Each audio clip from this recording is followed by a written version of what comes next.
জ্ঞান হতেই শিমু দেখে আসছে বাড়ির সবাই, বিশেষ করে ঠাকুমা, মাকে যখন তখন বকে। বাবাও মাঝে সাঝে মাকে বকে। মা ওর কাছে খুব কম সময়ই থাকে, কারণ সংসারের বেশিরভাগ কাজ মাকেই করতে হয়। যার যা দরকার সবেতেই সবাই মাকে ডাকে। কাকিমা খুব কম সময়ই রান্নাঘরে থাকে। কাকিমা নীলুদা আর পল্লুদার সাথে সবসময়ই থাকে। নীলুদাদা আর পল্লুদাদাকে একই রকম দেখতে। মা বলেছে ওরা যমজ, তাই একরকম দেখতে।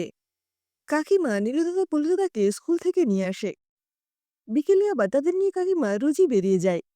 ওরা এক একদিন এসে বলে, আজ আমাদের টিউশন ক্লাস ছিল, আজ আমাদের আঁকার ক্লাস ছিল, কোনোদিন বলে ক্যারাটে ছিল, আর কোনো কোনো দিন পার্কে খেলতেও যায়। ছোট্ট শিমু বলে, আমিও ক্যারাটে শিখব, আমিও মাঠে ফুটবল খেলতে যাব। কিন্তু মা বলে, ওগুলো মেয়েদের করতে নেই, ওগুলো শুধু ছেলেরাই করে। প্রতিদিন সকালে ঘুম ভেঙে শিমু মাকে পায় না। কাঁদতে থাকলে বাবা বলে, মা রান্নাঘরে, চলে যা। রান্নাঘরের দরজায় এসে মাকে ডাকলে মা বলে, হাতের কাজ সেরে আসছি। ইতিমধ্যে কাকিমা দুজনকে স্কুলের জন্য রেডি করিয়ে নিয়ে এসে খাবার টেবিলে বসে। মা দাদার টিফিন আর সবার জন্য চা বিস্কুট টেবিলে রেখে শিমুকে রেডি করিয়ে দুধ বিস্কুট খাইয়ে কোনো মতে চা খেয়ে শিমুকে স্কুলে দিতে বেরিয়ে পড়ে। মাঝে মাঝে দুপুরবেলা মা ওকে নিয়ে মা বাড়ি যায়। তাও ঠাকুমা বলে, অত যাবার কি আছে, এই তো 2 সপ্তাহ আগে গেলে। মা কিছু বলে না, চুপ করে থাকে। ঠাকুমা বলে, ছোট বৌমা বিকেলে চাটা করে দেবে, রাতের রান্না তোমাকেই করতে হবে, হুঁশ থাকে যেন। মা বাড়ি গেলে শিমুর খুব ভালো লাগে। মাকেও তার একদম অন্যরকম লাগে। মা এখানে এলে হাসে, গল্প করে। দিদু তাকে খুব ভালোবাসে। সবাই একসাথে খেতে বসে এখানে। তার দিদু মামা তাকে খুব ভালোবাসে। মামিও ভালোবাসে। তবে ছোট্ট শিমুর মনে হয় বাকিদের থেকে একটু কম। কিন্তু মিতু দিদি তাকে ভীষণ ভালোবাসে। তার সাথে খেলা করে, ফোনে খেলতেও দেয়। মিতু দিদির খেলনাতেও হাত দিতে দেয়। একদিন শিমু তার মাকে বলে, তোমাকে দিদু কত ভালোবাসে, দিদু তো তোমার মা, তাহলে এটা তো তোমার নিজের বাড়ি, তুমি দিদুর কাছে না থেকে ওই বাড়িতে থাকো কেন? ওখানে তো সবাই তোমায় বকে, এখানে থাকলে তো তোমায় কেউ বকতো না। মা বলে, মেয়েদের নিজেদের কোনো বাড়ি হয় না রে। ছোটবেলায় বাবার বাড়ি, বিয়ের পর শ্বশুর বাড়ি, আর ছেলে থাকলে পরবর্তীকালে ছেলের আশ্রয় থাকতে হয়। কি বলছো মা? আমি তো কিছুই বুঝতে পারছি না। মা শিমুর কথা শুনে শিমুকে কোলে তুলে নিয়ে আদর করে বলে, বড় হলে বুঝবি মা, এখন চল, দেরি হলে ঠাম্মা বকবে যে। একদিন ছোট্ট শিমু স্কুল থেকে ফিরে এসে দেখে কাকিমার ঘরের সামনেটা খুব সুন্দর করে সাজানো হয়েছে। শিমু বলে, মা, এত সুন্দর করে সাজানো হয়েছে কেন? তোমার নীলু আর পলু দাদার জন্মদিন তো, তাই। কি মজা! আচ্ছা মা, আমার জন্মদিনেও সুন্দর করে সাজানো হবে? মা কিছু না বলে তাড়াতাড়ি করে ওকে হাত মুখ ধুইয়ে বাড়ির জামা পরিয়ে দেয়। তারপর খাবার খাইয়ে রান্নাঘরে আবার চলে যায়। বিকেলবেলা দাদাদের সব বন্ধুরা আসে, হৈ হৈ করে, খেলে। শিমুকে সবাই ডাকে, কিন্তু শিমু ভয়ে চুপ করে দাঁড়িয়ে থাকে। যদি খেলতে গেলে দাদারা বকে। কাকিমা দেখতে পেয়ে বলে, ওরা ডাকছে, যা, খেয়াল ওদের সাথে। কিছুক্ষণ পর ঠাকুমা এসে কাকিমাকে বলে, বাচ্চাদের খাবার দিয়ে দাও।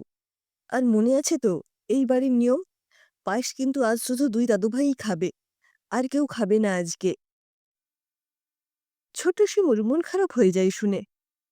ও কাকিমাকে পায়েস রান্না করতে দেখেছিল আজকে, খুব আনন্দ হয়েছিল। কিন্তু তখনও তো বুঝতে পারিনি আজ পাবে না। ছুটে এসে শিমু মাকে বলে, মা মা, আমার জন্মদিনেও কি আমি একা পায়েস খাবো? ঠাকুমা শুনতে পেয়ে বলে, মেয়েদের জন্মদিন হয় না। শিমু মনে মনে ভাবে, হয় না? কিন্তু কেন? তাহলে তো পায়েস, বাড়ি সাজানো কিছুই তো হবে না। সঙ্গে সঙ্গে মায়ের কাছে গিয়ে মায়ের কোলে মুখ লুকোয়। একটু পরেই বাবা কাকা এসে যায়। কাকা 2 দাদার হাতে 2 বড় প্যাকেট দেয়। শিমুর মনে হয় নিশ্চয়ই খেলনা। বাবাও 2 প্যাকেট দেয়। শিমু ভাবে, আমার জন্মদিন হলে আমিও পেতাম, কিন্তু আমার জন্মদিন তো আর হবে না। আমি তো মেয়ে। ইস! আমি যে কেন ছেলে হলাম না? হলে ওদের মতো সব পেতাম, সব করতে পারতাম।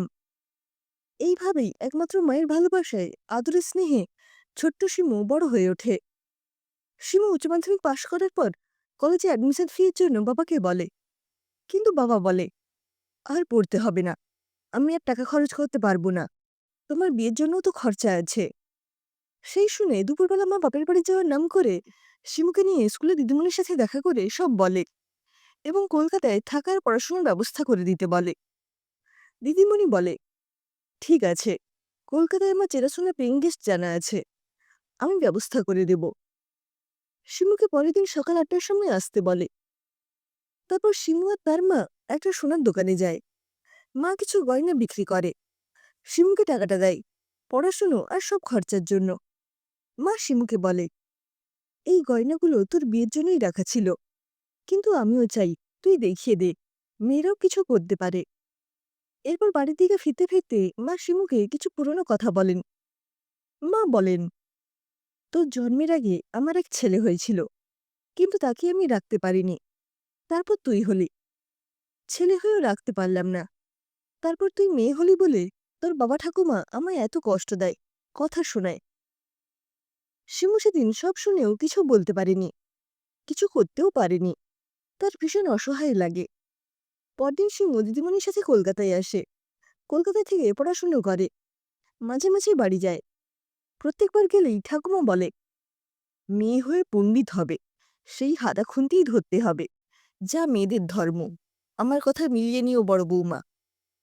বাবা অবশ্য কোনোবারই কিছু বলে না, চুপ করে থাকে। শিমুও কিছু বলে না।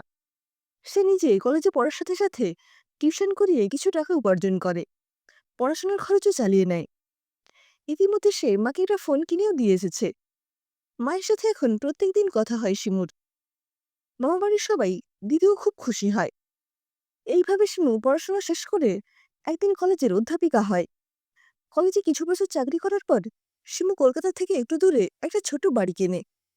মাকে ফোনে সব জানায় এবং বাড়িতে কিছু বলতে বারণ করে। গৃহপ্রবেশের দিন ঠিক করে মামাকে দিয়ে বাড়ির সবাইকে নিমন্ত্রণ করে। গৃহপ্রবেশের দিন সবাই বাড়িতে ঢুকতে গিয়ে অবাক হয়ে যায়। বাড়ির গায়ে বড় বড় করে লেখা, হৈমন্তী। বাড়ির সবাই কিছু প্রশ্ন করার আগেই শিমু মাকে জড়িয়ে ধরে বলে, "মা, এটা তোমার বাড়ি। তুমি একদিন ছোটবেলায় বলেছিলে না, মেয়েদের নিজের কোনো বাড়ি হয় না? তখন তো বুঝতে পারিনি। কিন্তু আজ থেকে এটা তোমার বাড়ি, তোমার নিজের বাড়ি, আর আমার আশ্রয়।"